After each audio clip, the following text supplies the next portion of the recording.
talking counselor, and a gentle teacher. And a new friend who keeps them honest. Look how they shine for you. Everything you do. Together, they look at what went wrong. I came along, I wrote a song for you, and all the things you do, and it was called Yellow.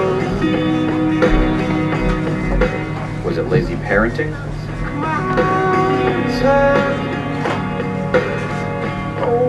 Or too much pressure? And it was all yellow.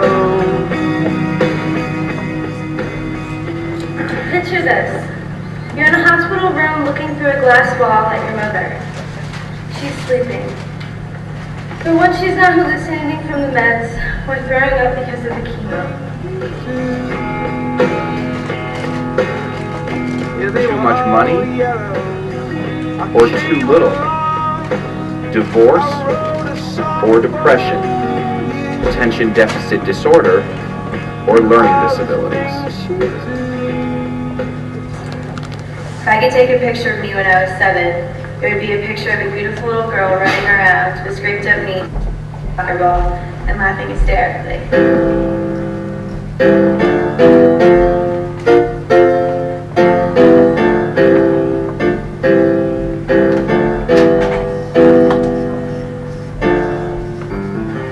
Well, unfortunately, the true, genuine smile on my face soon faded, and it was replaced by what my friends called my fake smile, to cover up all the lies, all the pain, all the fear that I began to live in every day. What will it take to help them? What will it take to pull them through?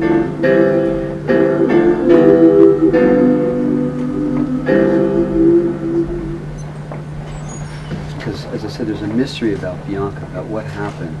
And so I want to just read you a scene where she starts, after 3 months at the school, her dad's up for, the parents are up for a long weekend, and she has to tell her dad her life story, and he has to tell his life story. And one of the things I said was I expected these parents were not involved, and they were full of themselves, and I found they were very caring, most of them. They cared so much that they felt that they had to send their kids away from home, from a toxic school, or a toxic family environment, or a toxic community. And they felt so much. And her dad is an assistant professor in Florida, doesn't make a lot of money, but he really is a caring guy. And his sweetheart, his college sweetheart, died of cancer. He was left with twins and an older daughter, trying to take care of them. And one of the mysteries, one of the many mysteries for him was why Bianca, at one point, she had left a gym. She was working out at the high school gym. She left late, 25 minutes late, left her grandmother waiting for her. And then when she got in the car, she just abruptly, she just slammed the door, didn't say anything to her grandma, came home, ran to her room, wouldn't talk to family, screamed at her dad that night. What happened? There were many, many mysteries with Bianca. And by kind of living with these kids, I basically found out some of the answers, most of the answers I'd say, that even the parents didn't know, even Bianca's twin brother didn't know. So Carolyn, a friend of mine from here, is going to help me read this short thing. This is when the visit happens. I was watching the two of them on a day, sort of like today, a little bit more overcast and raining a little bit. And Bianca is sitting on steps, so I'm behind them, and later they tell me what happened, and she and her dad are starting to talk about some things that they've never talked about before. On the third day of the visit, Alan Bittman sat on the worn brick steps of the classroom building with his daughter. It was drizzling, and the visibility was so poor that students passing a few feet away could barely see them. Bianca shivered. She talked about the years after her mom's death, how she lived in a family with 3 other survivors, but felt all alone. She talked quickly, the words jamming together, as she always did when she was nervous. She took a breath. Dad, I have to tell you some things, and I just need you to listen. I promise, Bianca. And not judge me. You have my word. And not want to go out and do something about what I tell you. Okay, Bianca. Bianca started by telling him about the day in 8th grade when her grandma was waiting in the car outside the gym. She told him that Lester, her boyfriend at the time, had forced her to perform oral sex. Alan draped her arm over his shoulder. He breathed deeply. "Okay, honey, that explains the way you treated Grandma that day. There's more?" She nodded and told him about the pregnancy and miscarriage a year earlier, in the middle of 10th grade. "You were pregnant? Why didn't you say something?" You couldn't have dealt with it, Dad. I don't even feel comfortable talking to you when I got my period. "You're right." He shook his head. His face went ashen. There's something else. She had been raped. She didn't want to go into details yet, but it had happened in 9th grade, and it was a boy her father had met. I know what you're thinking. You want to find out who it was and call the police. Actually, you're right. I want you not to do anything yet. I just need you to hold me. Alan pulled her into his arms and shielded her from the rain.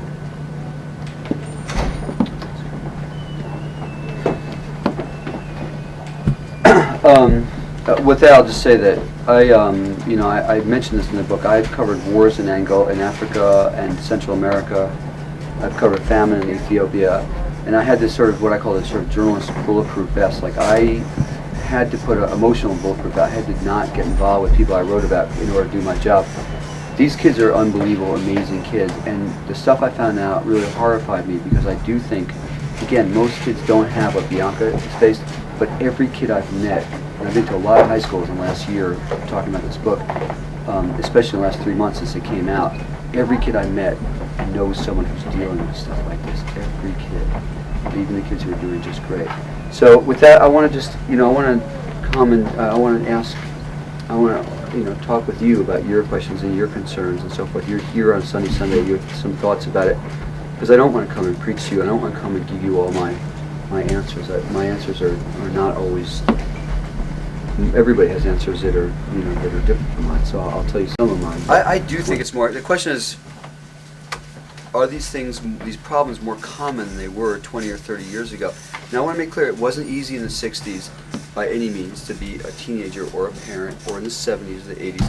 But I will tell you that I alluded to this earlier, I do think we're a much more fractured society.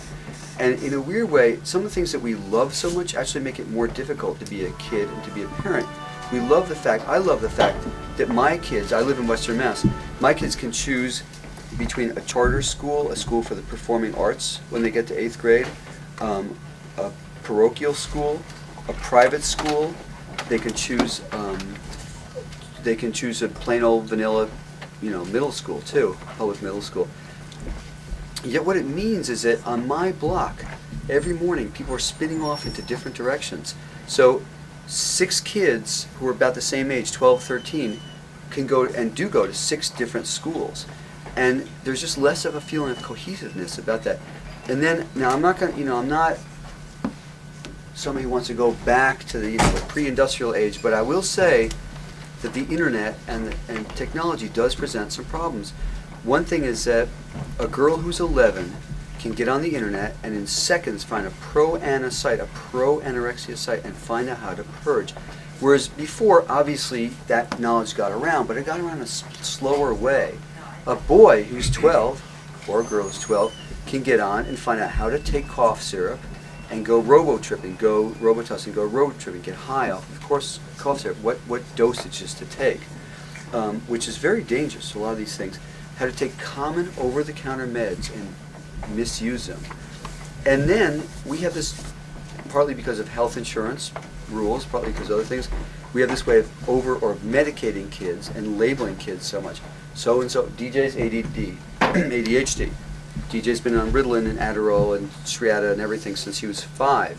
Well, he goes to school with kids who use the same meds, and they share them and they snort them, and kids who should not be taking them are taking them. I mean, I'm amazed by how many kids are exposed and have experimented, not with cocaine, not with illegal drugs, but with legal over-the-counter, or legal prescription medicines that the insurance companies are basically saying, hey, take these, forget about counseling. You get 3 visits to a therapist. If you're a teenager, maybe you have a good insurance, but we'll give you some pills.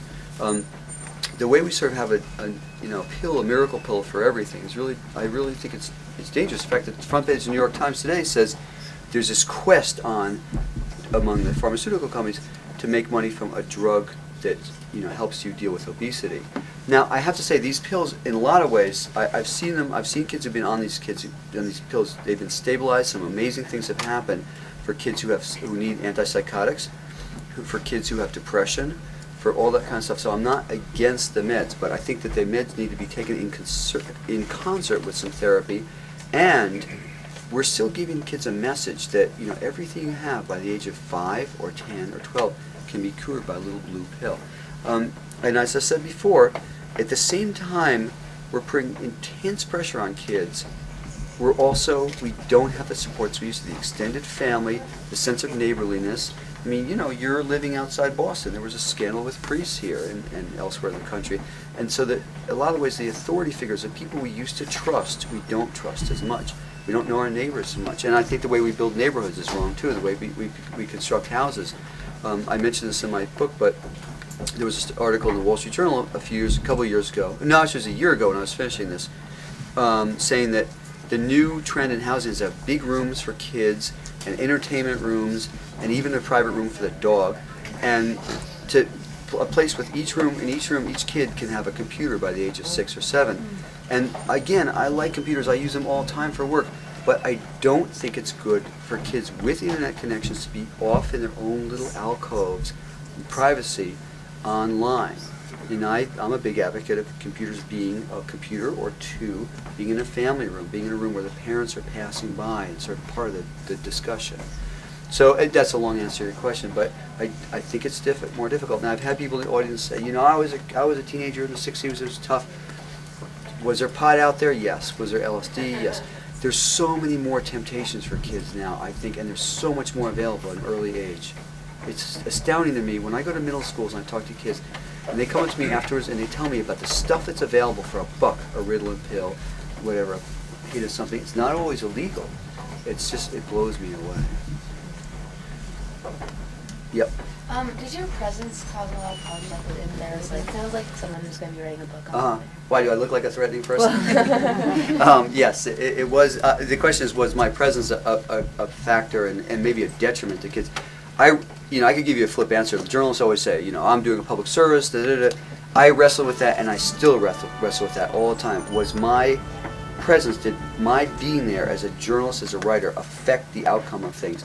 And I can't give you a glib answer and say that I helped the kids, and I can't give you an answer and say I didn't affect anything. But I can tell you that I tried my best to be they knew who I was. They knew I was doing a book. But I tried to be just another author. And there's this weird thing about being a teenager, which we all remember, and you're younger than I do, so you remember yourself. You, maybe not you, but most of us were pretty self-involved, and we didn't have a great sense of the future. It's sort of today and maybe tomorrow. And a book that was coming out in 4 years, sort of like, that I might as well have been talking about the consequences of Social Security changes in their lives. It didn't really matter as much. And yes, at first when I got there, they preened for me like peacocks, and they put on their best feathers, and some kids who really hadn't done that much, maybe they were just facing their own internal stuff. But they talked about the gang activities they did to sort of impress me, and kids who had gone through a lot, like Bianca, sort of downplayed it. But a weird thing happened after. I lived with them essentially in the woods for a month plus, and I did kind of hang out with them. And after a couple of days, really a few days, it was just like, oh yeah, Dave's here.